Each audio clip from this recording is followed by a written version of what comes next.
to sit by the fire and watch some nice holiday movies this year, so I asked my Discord to give me a bunch of holiday or winter-themed movies, and I would pick 31 at random and review them. I'm not a movie reviewer, just a fish that likes watching movies, and these are just my fishy opinions.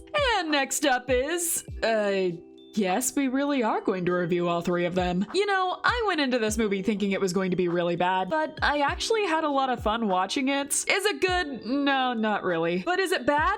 Yeah, kind of, but I enjoyed it. Directed by Michael Lindback in 2006, The Santa Claus 3 tells the story once again of Scott Calvin, played by Tim Allen, happily married and busier than ever with a baby on the way. Scott, wanting to make his wife happy, decides to invite her parents to the North Pole for Christmas. Disguising the North Pole as Canada, they work hard to trick her parents. At the same time, Jack Frost, played by Martin Short, has been causing a lot of chaos and is doing community service for Santa to make up for it. In reality, his plan is to sow chaos and get Santa to no longer want to be Santa, so he can take over instead and get all the recognition. So this movie is a lot, and I mean a lot. On one hand, it is funny. I found myself laughing at a lot of the Canada jokes, and the way Jack Frost interacts with everyone, especially married women, is pretty funny. In fact, Jack Frost is kind of the highlight of this entire movie, and a really fun character to watch. However, on the other hand, the script is all over the place, and the pacing is flat out bad at points. Don't even get me started on the end. I don't know if everyone just wanted to wrap up the movie or what, but some of the line delivery is just not good at all, which is a shame because I know these guys can act. Tim Allen does a good job as Scott Calvin. However, some of the other returning actors seem to really struggle. A lot of lines are delivered awkwardly or seem overly cheesy. It's not bad across the board, but there is a quality difference in this movie. The North Pole is still a fun setting, but it does feel a lot smaller in this movie for some reason. Like, I really felt this was a movie set rather than this big whimsical place. Seeing the scenes recreated from the first movie are really fun, and I did like the concept of this one. It's pretty cool to see how Jack Frost would run Christmas and completely miss the point and turn it into some capitalistic hellscape. However, even this plot really felt kind of rushed. I just feel like this movie wanted to be one thing and ended up being 5 things instead, and as a result, everything kind of suffered. It's disappointing, especially when I see the potential. That being said, I did have a lot of fun watching this. I expected it to be really bad, but I found myself laughing at a lot of the jokes and enjoying the performances of Santa and Jack Frost. I think there are much better Christmas movies to watch, but this one isn't the worst on the list. I'm giving Santa Claus 3 half a jingle.